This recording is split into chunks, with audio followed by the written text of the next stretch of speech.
come back with Richard Sharp and Warren Clark here on City News. Sam LaPratte will be right back on City News. 101.1 FM and 1310 AM. Can't remember the last time I felt good. Even just the thought of going outside makes me anxious. My relationship's on the rocks. What's there to be happy about? Having the winter blues is a real thing, but you don't have to go through it alone. The Center for Interpersonal Relationships, psychologists, and psychotherapists provide psychological and assessment services to children, adolescents, adults, couples, and families. With over 65 clinicians to serve you, you won't have to worry about lengthy wait lists. Learn more at cfir.ca today. Please be advised, if you find winter driving distressing, the following is a real audio clip of a Subaru driving on an unplowed mountain pass in the Yukon in minus 23-degree conditions. Just listen to Subaru's standard symmetrical full-time all-wheel drive go to work on all that ice and snow. And that sound is our confident driver whistling Beethoven's Fifth, I believe. Visit your local Subaru dealer and really own winter with uncommon winter capability. We all believe in the possibilities of tomorrow. And at Easy Financial, we're here to help with loans to manage unexpected expenses or debt consolidation. If banks aren't an option, we can help get you approved in minutes and your money as soon as today. And with Easy Financial's personal, home equity, and auto loans, you can get the loan that's right for you, so you can start rebuilding your credit for a better tomorrow. Plus, from January 30th to February 4th, get up to $200 cash back with your loan. Apply today without affecting your credit score at easyfinancial.com. Conditions apply. Hi, Eddie Figueroa here at our lot at Import Car Center. With hybrid vehicles being in such high demand and with up to a 2-year waiting list at some new car dealerships, why not come check out our great selection? From the highly sought-after Toyota RAV4 or the full-size Toyota Highlander or maybe the luxurious Audi Q8 hybrid, we have them all. Come check them out. Take them for a test drive. If you want to buy one, we'll have it in your driveway in 2 days, not 2 years. Import Car Center, 880 Maryville Road, and online at importcarcenter.com. Muscle stem cells were discovered in our backyard. Aggressive MS was cured just down the road. Your neighbor's immune system is fighting cancer and winning. Imagine what we'll do in a building that matches the capabilities of our people. It's time. The Ottawa Hospital Foundation's campaign to create tomorrow will help build and equip the most technologically advanced hospital in Canada. It will launch a legacy of groundbreaking healthcare for the next 100 years. Find out more at creatingtomorrow.ca. Hi, I'm Cherry Tab, co-founder of the Herzig Eye Institute. I'm proud that Herzig is now the official laser eye center of the Ottawa Senators. Did you know that wanting to play their favorite sports better is the #1 reason people have their vision corrected? Let our team of world-class surgeons help you improve your golf, your tennis, and yes, your hockey. Google Herzig Eye Institute. Call us for a consultation. There's no charge. Look after yourself. Promise me. The Sam LaPratte Show continues on City News. 101.1 FM and 1310 AM.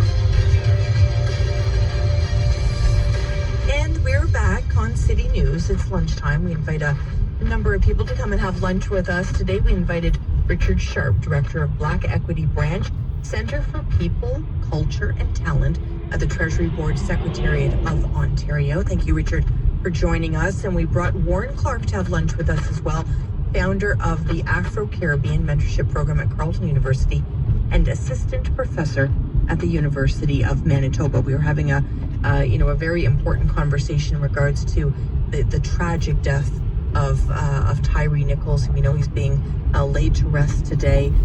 Do we do enough, do you think, Warren, to educate Canadian children in regards to Black history? In regards to Black history, is that what you said? Or? Yes. Good question. Thanks for the question. And by the way, I'm not having lunch. I'm not sure if you're having lunch, but I just wanted to point that out. But no, thank you for asking the question. No, to be very honest with you, I think we use Black History Month as a vehicle to then to show, or as Canada's way to show tolerance to Black realities and Black lived experiences.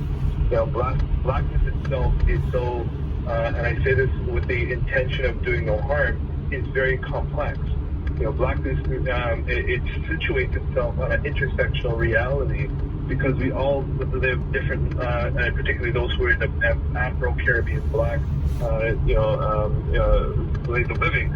We have different ways of expressing how we are human, and I think we have to acknowledge that. And I think Black History Month, as I mentioned, is just another way to show this tolerance. Say, well, we're going to celebrate and speak about Black histories and all the great accomplishments of Black people of the past, particularly how it's usually done in many different social and educational spaces, particularly. And then there's after the month is done, we go back to our normal regular program. So I think it has to be ways in which where we can infuse Black histories, Black realities, and have different types of Black discussions that are equal or equitably and equal ground as this white narrative of history that's being taught daily, directly and indirectly. So I think we have to be very mindful of that. And I think when it comes to children's understanding of Blackness, I think we also have to consider ethnicity in that.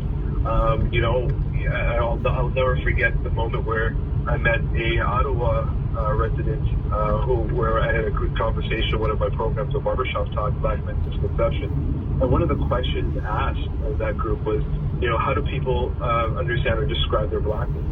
And the individual respectfully had said in that meeting that she is not Black. She identifies Rwandese, which is her ethnic group. So I think, her ethnicity, sorry. And I think in that moment, as an example, it's something that, not something I did not know in that moment, but something that continues to remind me that Blackness is only experienced by those of African descent to a certain degree. I think there's people who optically are Black and don't identify as Black. And I think when we talk about Black histories, we do harm unintentionally most of the time and leaving those folks out, right? Folks that are coming from Nigeria, Ghana, as an example, they only know themselves as Black when they come to this country. And I think we have to be very, very mindful when we talk about Black history. We have to be including the African diaspora. We cannot just be including our Black North American histories and saying we've done a good job.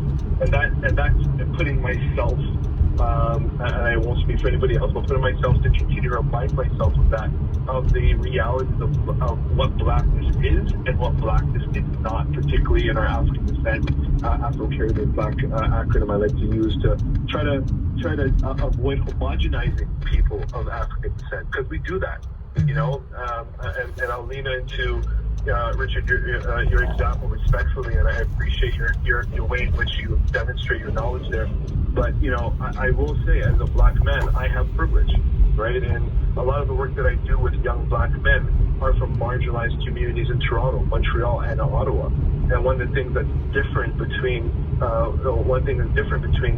myself and those young men is age, because I'm getting older. I've got a lot of gray hair now, but also social class, right? I can, as Richard mentioned, and Richard could sit in a business class, train or transportation. I could sit in, business class, plane or whatever transportation. And a lot of young Black men, Black people cannot. Right, so how are we including them in those conversations? Such an important point. I think it's really important that I'm going to keep touching on this intersectional approach to understand our Black realities, our African realities is very important. We only have, unfortunately, Richard, I want to invite you both back, of course, again, but we only have about 30 seconds. Richard, sort of wrap up your thoughts today. I think that Black History Month should be a future-looking exercise. We do a lot of performative stuff in terms of looking at the past, but if I look at the work that I'm doing with the United Nations, the Permanent Forum for People of African Descent, we're trying to establish something globally to support and better people, Black people, people of Africa's ABC folks, as Warren had said. And I'm hoping that trickles into this country. So when we talk about Black History Year, we talk about Black history generally and not relegate ourselves to 28 days of the year, the shortest and coldest year of the month, the year of the year, month of the year. Appreciate both of you joining us today for lunch here on City News. Warren Clark, founder of the Afro-Caribbean Mentorship Program at Carleton University, assistant professor at the University of Manitoba. Thank you so much, Warren. And Richard Clark spending time with us as well, Director, Black Equity Branch for Centre for People, Culture and Talent for the Treasury Board Secretariat of Ontario. Learned lots from you today. Thank you so much. Stay with us, everybody, on City News for the Business Lunch. Coming right up. Sam LaPrat will be right back on City News. 1011 FM and 1310 AM. If you get out of bed hungry for information, Wake up with Rob Snow. Weekday mornings at 6. Rob gives you your fill of everything you need to know. He's serving up the story behind the headlines. And you'll satisfy your appetite for the news and Rob's views on issues that matter to you most. Start your day the informed way. Wake up with Rob Snow. Weekdays 6 till 9 on City News. 1011 FM and citynews.ca. Introducing the new Lotto 649 with 2 jackpots on every ticket. The classic $5 million jackpot and the growing gold ball jackpot of $22 million. Play the new Lotto 649 for a chance to win the classic jackpot or the gold